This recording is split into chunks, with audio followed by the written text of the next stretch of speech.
Shalom, shalom, shalom.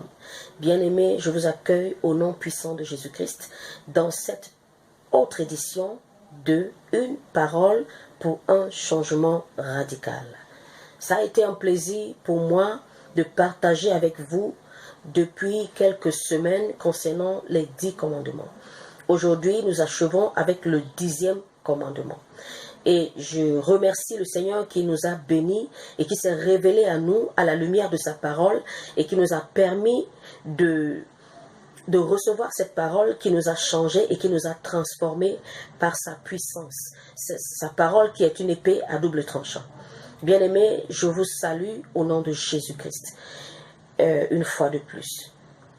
Nous allons prier avant de continuer. Père éternel, nous te disons merci. Merci pour tout ce que tu as fait. Merci, oh Dieu, pour tes révélations.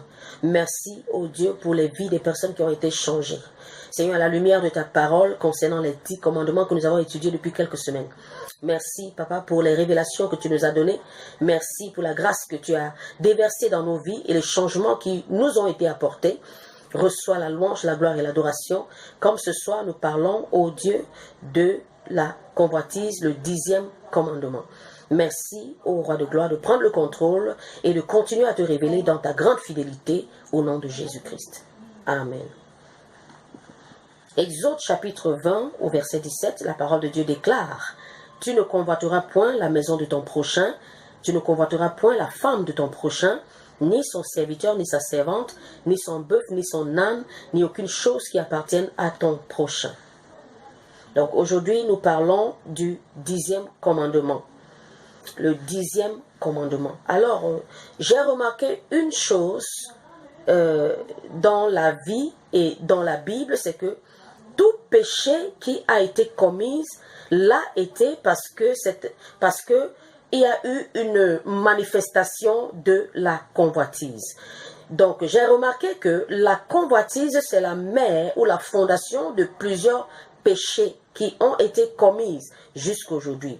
Voilà pourquoi le 10e commandement nous dit que nous n'avons pas à convoiter la maison de notre prochain, la femme de notre prochain, son serviteur, sa servante, son bœuf, son âne et tout ce qui appartient à ton prochain.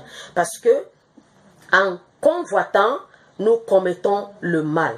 En convoitant, nous sommes en train de pécher contre le Dieu Tout-Puissant et nous sommes en train de nous faire du mal aussi à nous-mêmes. Parce que la convoitise, j'ai remarqué, n'apporte rien de bien, rien de bon.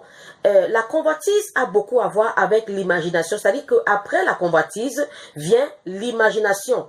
Or, la parole de Dieu nous dit que nous ne devons pas avoir de vaines imaginations. Voilà pourquoi Jésus-Christ a dit que si quelqu'un convoite seulement une femme dans son cœur, il regarde seulement une femme dans son cœur en la convoitant, il a déjà commis l'adultère avec elle. Donc, la convoitise est un péché est un acte qui se commet au même moment, c'est-à-dire que même dans l'imagination, vous êtes ainsi en train de pécher. Donc, je vais lire un passage dans Genèse chapitre 3, à partir du premier verset. Je vais lire au nom de Jésus-Christ. La Bible dit: Le serpent était le plus rusé de tous les animaux des champs que l'Éternel Dieu avait fait. Il dit à la femme: Dieu a-t-il réellement dit, vous ne mangerez pas de tous les arbres du jardin? La femme répondit au serpent: Nous mangeons du fruit des arbres du jardin. Mais quant au fruit de l'arbre qui est au milieu du jardin, Dieu a dit: Vous n'en mangerez point et vous n'y toucherez point, de peur que vous ne mouriez. Alors le serpent dit à la femme: Vous ne mourrez point. Mais Dieu sait que le jour où vous en mangerez, vos yeux s'ouvriront et que vous serez comme des dieux connaissant le bien et le mal. La femme vit que l'arbre était bon à manger et agréable à la vue et qu'il était précieux pour ouvrir l'intelligence. Elle prit de son fruit et en mangea. Elle en donna aussi à son mari qui était auprès d'elle et il en mangea. Écoutez un peu le verset 6. Ça veut dire que la femme vit que l'arbre était bon à manger et agréable à la vue. La femme vit, elle a vu que l'arbre était bon à manger. Déjà dans son cœur, elle s'était mise à convoiter ce fruit. Elle s'était mise à convoiter ce fruit par les flatteries du diable. Et elle a saisi le fruit, elle a mangé le fruit. Elle a donné à son compagnon et il en a aussi à son mari, pardon, et il en a aussi mangé. La Bible dit, elle a vu que, la Bible dit, la femme vit que l'arbre était bon à manger et qu'il était précieux pour ouvrir l'intelligence. Elle prit de son fruit et en mangea. Donc cela a commencé par la convoitise. Tout commence par la convoitise. C'est à partir du cœur, bien aimé, il faut à partir du cœur. Voilà pourquoi la Bible dit, garde ton cœur plus que toute autre chose, parce que de lui provient les sources de la vie.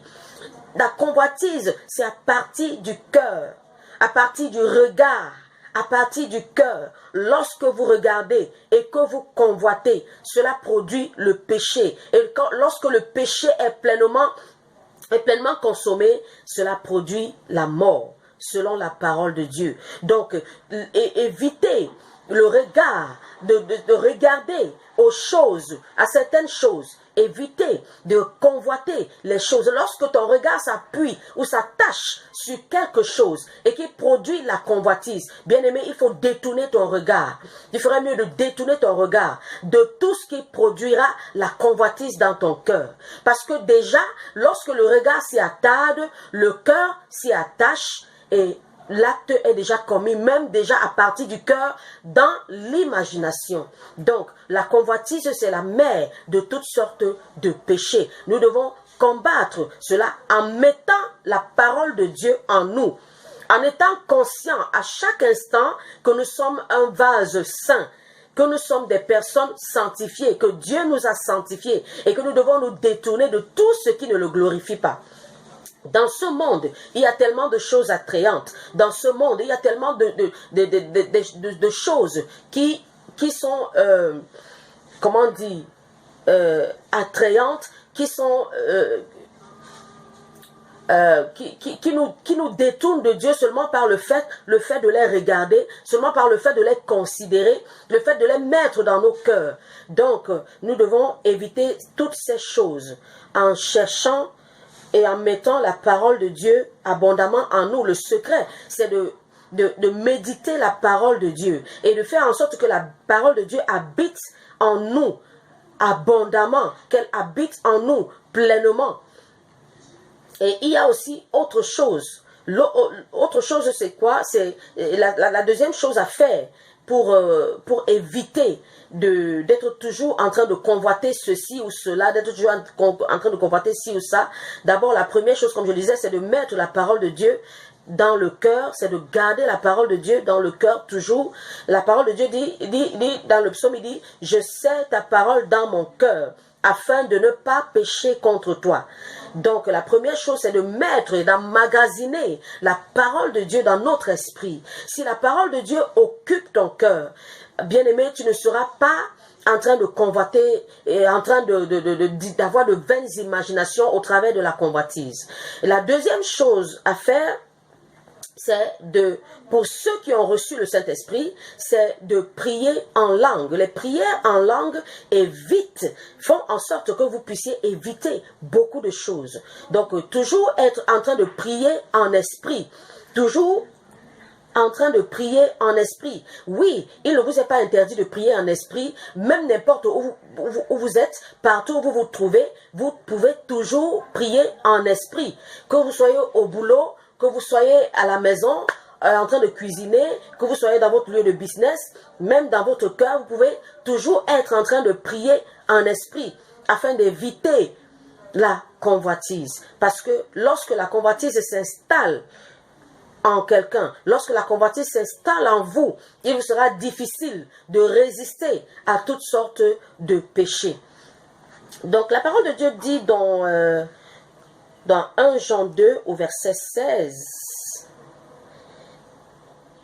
je vais trouver ça, 1 Jean 2 verset 16, le verset 16, 1 Jean 2 verset 16. Ah, j'y suis. La Bible dit, car tout ce qui est dans le monde, la convoitise de la chair, la convoitise des yeux et l'orgueil de la vie ne vient point du Père, mais vient du monde. Tout ce qui est dans le monde, la convoitise de la chair, convoiter les habits, convoiter les hommes, convoiter les femmes, convoiter je sais pas moi, les téléphones, je sais pas, tout ce qui est attrayant là dehors. En convoitant toutes ces choses, vous êtes en train de pécher contre le Père. Vous êtes en train de pécher contre Jésus-Christ. Vous êtes en train de pécher même contre votre propre chair. Vous péchez contre vous-même. Car tout ce qui est dans le monde, la convoitise de la chair, la convoitise des yeux et l'orgueil de la vie, ne vient point du Père, mais vient du monde. Or, nous sommes appelés à être les enfants de lumière. Nous sommes la lumière du monde. Jésus-Christ lui-même l'a dit, vous êtes la lumière du monde. Alors si je suis la lumière du monde, ça veut dire que je ne dois pas passer mon temps à convoiter. Donc faisons attention à la convoitise. La convoitise est comment dire, le siège de l'ennemi. Tout enfant de Dieu, toute personne qui se dit chrétien et qui s'attelle à la convoitise n'est pas pur. Ça veut dire que votre cœur n'est pas pur. Or, la Bible dit que c'est sauf ceux qui ont le cœur pur qui verront Dieu. Donc, nous devons cultiver et garder notre cœur pur, notre relation avec Dieu pure, pour ne pas nous engager dans toute forme de convoitise qui nous souilleront. Imaginez que vous êtes en train de convoiter et immédiatement la trompette sonne. Ou alors imaginez que vous soyez en train de convoiter et que au même moment vous êtes frappé par la mort. Si vous mourrez dans cette condition, où irez-vous? Où ira ton âme dans cette condition? Donc voici aujourd'hui pour nous le temps de nous repentir de la convoitise, le temps de nous détourner de la convoitise, de toute forme de convoitise, en nous attachant pleinement à Jésus-Christ, qui a payé le prix pour le salut, pour notre salut éternel, qui a donné sa vie afin que nous soyons sauvés, afin que nous soyons libérés. La Bible dit que celui qui pêche volontairement, il n'y a plus de sacrifice pour le péché.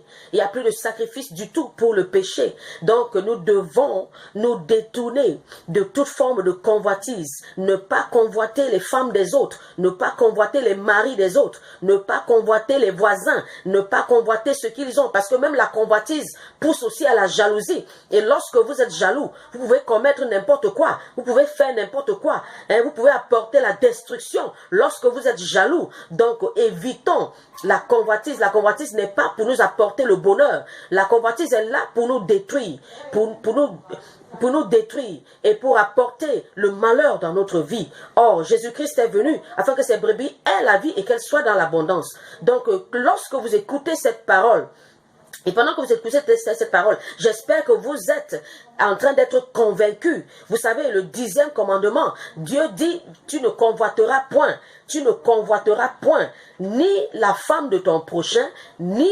les choses de ton prochain, ni son bœuf, ni son âne, ni son serviteur, ni sa servante. La Bible dit, tu ne convoiteras point.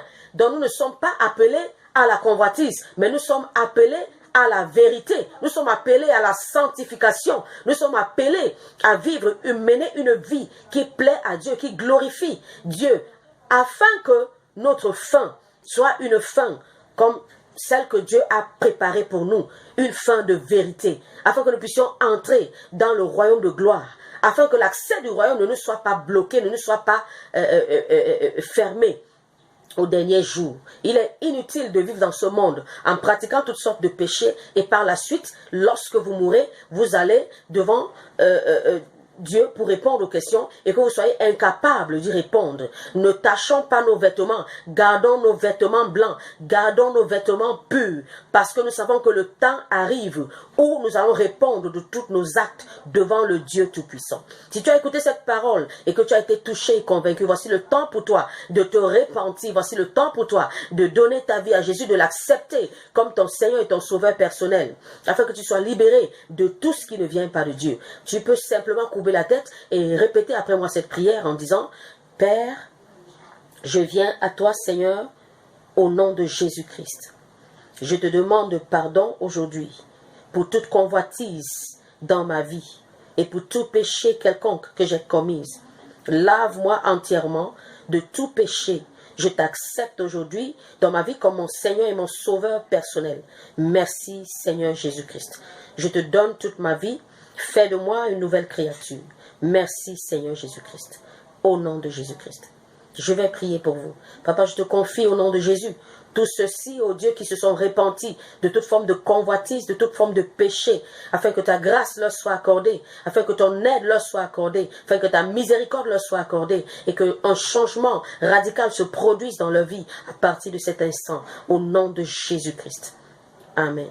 Si vous avez écouté ce message et que vous avez confessé vous avez fait cette confession de tout votre cœur, sachez que vous êtes maintenant un enfant de Dieu et j'ai 3 conseils pour vous.